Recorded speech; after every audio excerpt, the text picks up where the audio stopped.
राम रामेति रामेति रमे रामे मनोरमे सहस्रनाम तत्तुल्यं राम नाम वरानने। जय श्री राम मित्रों, आप सबका स्वागत है अपने इस YouTube चैनल पर। आगामी रामनवमी इस वर्ष 26 मार्च को पड़ रही है। 26 मार्च के दिन प्रातः 11:50 से नवमी तिथि लग रही है। तो दिन में मध्याह्न काल अर्थात 12 बजे इसी दिन नवमी होने के कारण रामनवमी 26 तारीख को ही मनाई जाएगी। किंतु उदय व्यापनी नवमी 27 मार्च को है। तो जो नवमी के दिन कन्या पूजन करते हैं वह 27 मार्च के दिन कन्या पूजन करेंगे। और वैसे तो नवरात्र पर्यंत कन्या पूजन का विधान है, जिसका जब श्रद्धा हो, जब समय अनुकूल हो, उस समय कन्या पूजन किया जा सकता है।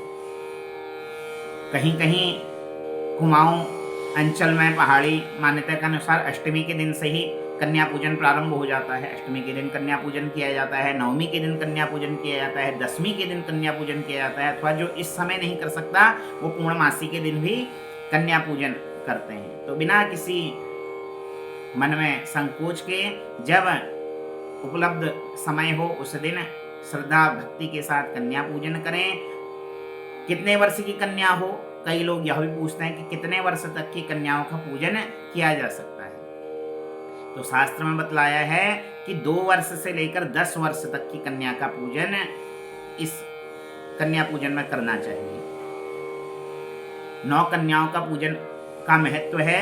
तो 2, 3, 4, 5, 6, 7, 8, 9 और 10 इन वर्षों की कन्याओं का पूजन करना चाहिए। और प्रत्येक वर्ष की कन्या के पूजन का अलग अलग फल बतलाया गया है। कहा गया है कि जो 2 वर्ष की कन्या है उसको कुमारी की संज्ञा दी गई है और उनका पूजन करने से दुख और दरिद्रता का विनाश होता है।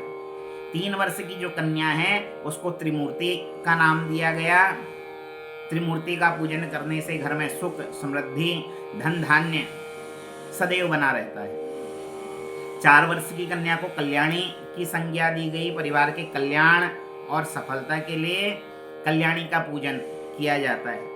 5 वर्ष की कन्या को रोहिणी, स्वास्थ्य लाभ, असाध्य रोगों से मुक्ति के लिए रोहिणी कन्या का पूजन किया जाता है। 6 वर्ष की कन्या को कालिका, शत्रुओं पर विजय प्राप्ति, मुकदमों में विजय प्राप्ति के लिए कालिका कन्या का पूजन किया जाता है। 7 वर्ष की कन्या को सांभवी कहा जाता है। ऐश्वर्य और धन की प्राप्ति के लिए सांभवी कन्या का पूजन किया जाता है। 8 वर्ष की कन्या को दुर्गा का रूप मानकर उनका पूजन किया जाता है। विवादों में सफलता के लिए 8 वर्ष की कन्या का पूजन विशेष बतलाया गया है। 9 वर्ष की कन्या को चंडिका का रूप मानकर मनोकामनाओं की पूर्ति के लिए पूजन उनका किया जाता है।